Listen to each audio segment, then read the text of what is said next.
I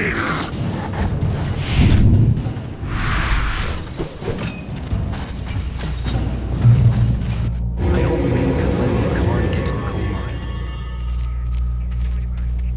Why, hello, Lorna. What do you have for us? Well, I just don't see why the cops bother with the trailer park. What do you mean? It's a trailer park. Of course you're going to have trouble in a place like that. I mean, what do you expect? The sheriff should be helping us normal citizens instead of wasting resources on those people. Well, Let the trash sort themselves out. I'm sorry, but my granddaddy settled in Bright Falls in 1911. well, thank you very much for that compassionate viewpoint, Lorna. How can I be sure?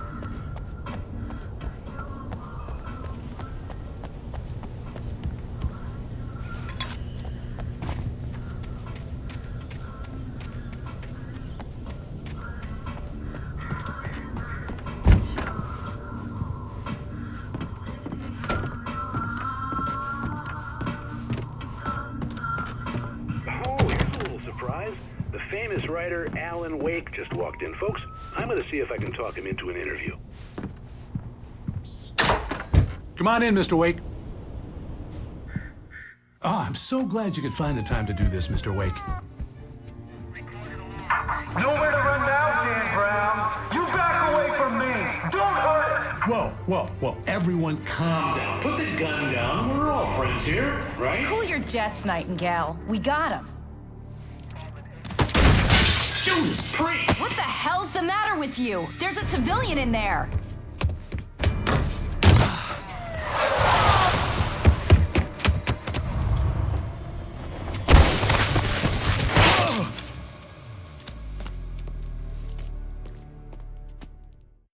I'll get you yet, even if it kills me, you hear me? You hear me, H.P. Lovecraft? I had fallen off so many cliffs it was ridiculous. That's what you get for naming a book The Sudden Stop. It was probably good I hadn't had the chance to tell Maine where I was going. I'd have to lose the cops and find my own way to the mine.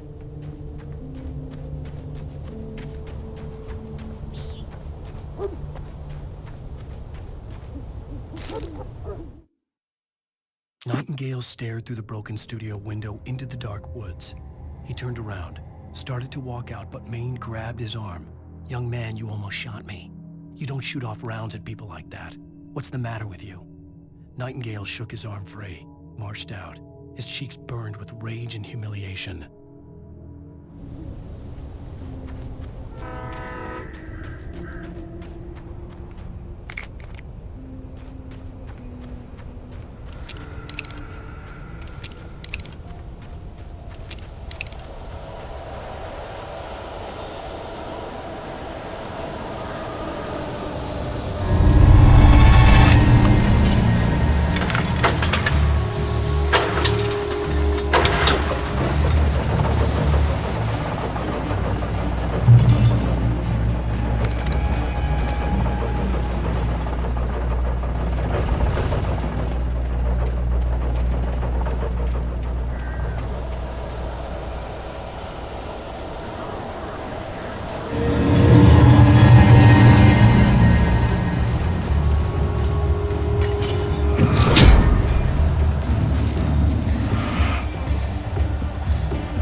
The bulldozer's engine roared to life. Mud and rocks flew as it fought for traction. It crashed through the concrete wall and landed heavily in the yard. If it were an animal, it would have shaken its head after the impact, fixed its eyes on me, and charged. Of course, it had no head, nor eyes. Shadows crawled on its form, twisting it into a monster. Then, it came for me.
Sarah trusted her gut, and her gut said Agent Nightingale was an asshole.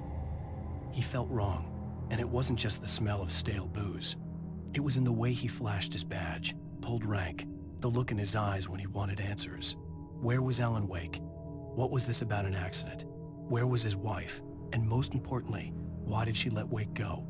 He wouldn't answer her questions. Federal business was all he'd say.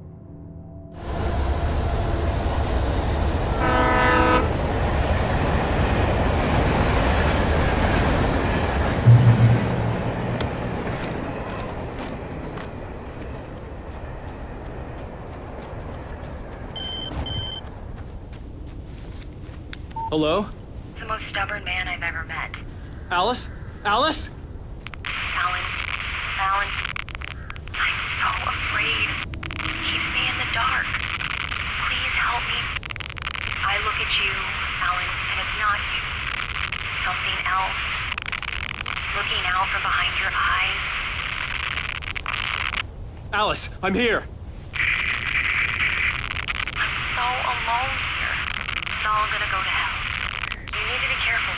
Cooperate. The connection had been terrible, but that wasn't the only thing that hadn't been right with the call. She sounded wrong somehow, but she had called me.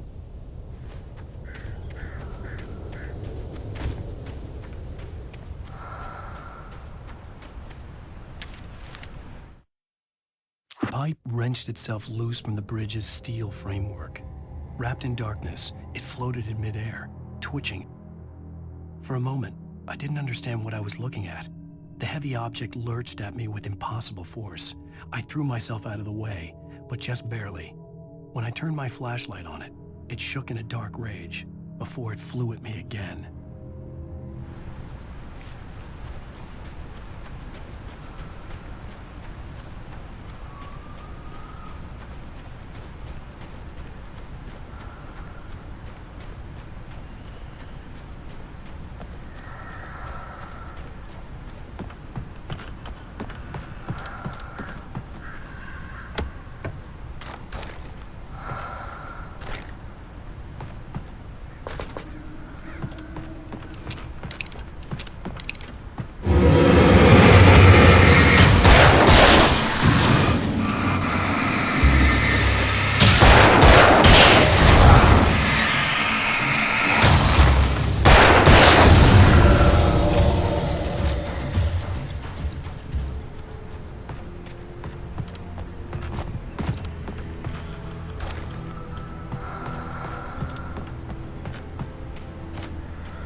I could see a railway bridge up ahead, and a warehouse of some sort on the opposite shore. I hoped I could find a car from there.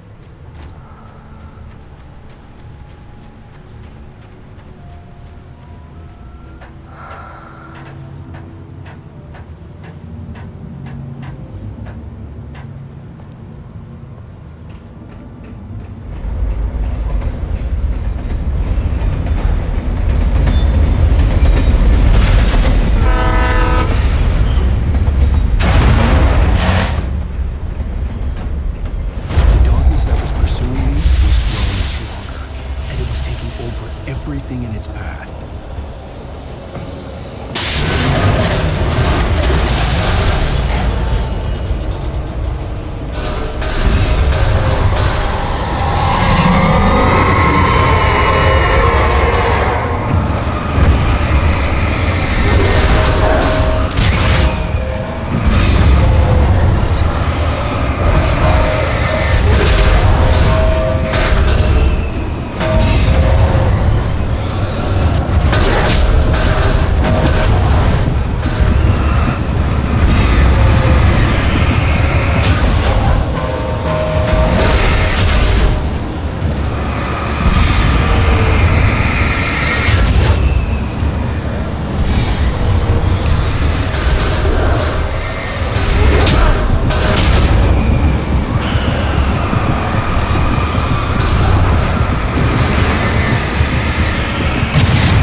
I slammed the door shut right in his smug face.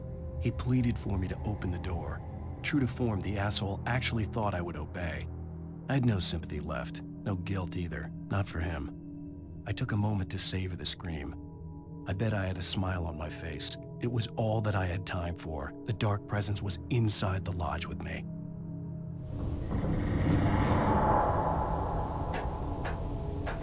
As a teenager, just starting to get interested in writing, Stephen King had been a source of inspiration to me. I thought about all the inanimate objects that had come to life in his books. No one is safe in a good horror story. Certainly not the protagonist. That's what makes them fun. This was anything but. The darkness could possess anything, and it was getting closer.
take the facts of our existence for granted, unaware that they are merely a thin veneer of desperate self-delusion covering a vast cosmos of madness and horror. All too often, the stars are right. In Night Springs. Tonight's episode, A Family Occasion. Journalist Alvin Derleth's trip to study the local customs of an insular community in Night Springs has been less than successful. Until tonight. Well, I'm glad you changed your minds about this. Ancient customs, local mythology. My editor loves this kind of stuff. Well, Mr. Derleth, we don't want to feel like we're on exhibition. But you have demonstrated the seriousness of your intent. Oh, I am serious. Really, just do your thing. I'll stay out of your way and observe. Actually, I thought you could assist us. I'm afraid we are a man short. It would provide you with an intimate perspective. Could I really? Of course, Mr. Derleth. Well, I guess that's the least What would I have to do? Oh, here. Let me show you with a kiss.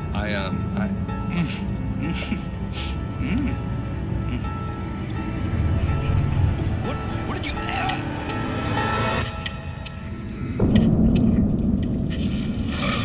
Oh, Mr. Derleth, you have well pleased Nixie Perka, the dweller in flesh. Your body shall host his 1,000 young, and all shall be glory.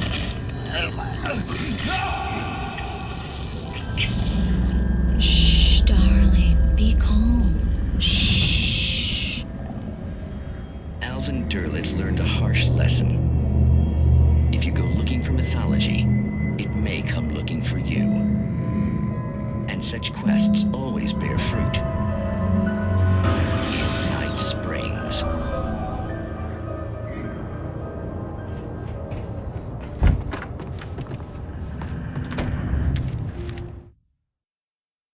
The darkness surged towards me, sucking everything loose from the ground into its depths, tugging at my clothes. I saw the flare the kidnapper had dropped and threw myself towards it just as I felt my feet leave the ground. The darkness embraced me with the force of a tornado. Somehow I managed to light the flare.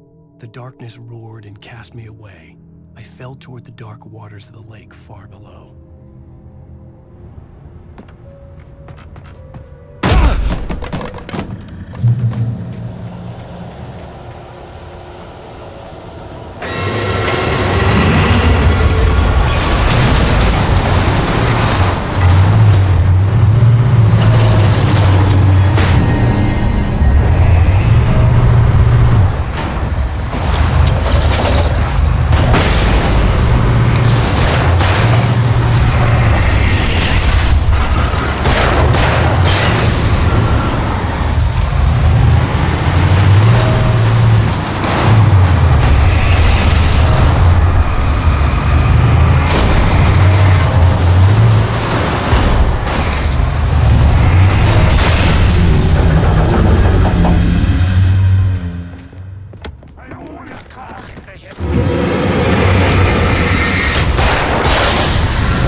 I had never been this glad to see the sunrise.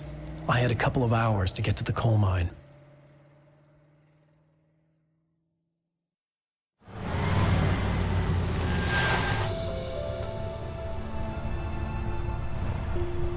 The coal mine wasn't far now.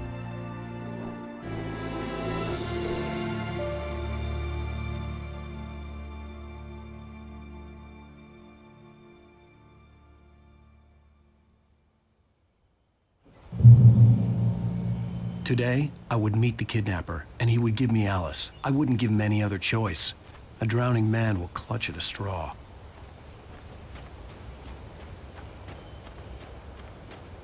Little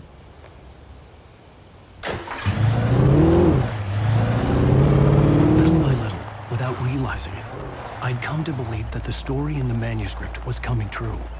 The current of its narrative had taken me deeper and deeper into dark waters. Alice had been taken from me. Barry was probably in jail. I was a fugitive from the FBI. The whole world taken over by the dark presence was trying to destroy me. It all felt real, but it matched a textbook case of insanity.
This is Pat Main, and you're listening to KBF-FM. Folks, I want to apologize for kind of abandoning you to that looping music track last night, but I was detained.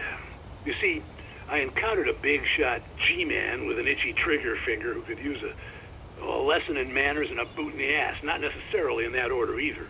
Now, folks, I know I'm not being very informative here, and I apologize for that. I really should just keep quiet, but I'm just so peeved right now, because some people just shouldn't be carrying badges. I'm just glad that our Sheriff Breaker was there to straighten things out. And if someone I met last night is listening, let me just say, I'm sorry if my mouth got you in trouble. I'm pretty sure you're not the bad guy here. Godspeed, son. I hope you know what you're doing. Now, on a lighter note, I'll be talking to Dr. Nelson all morning. But first, a little music.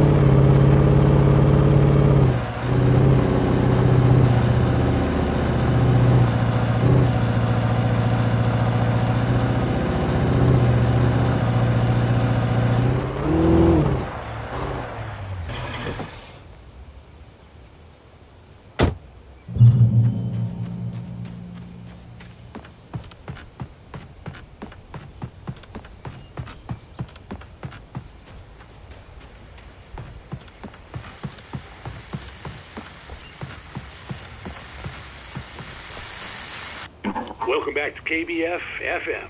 Hope you enjoyed that tune. Now, Doc, you were talking about life and finding that special someone, that soulmate. Well, you were talking about that.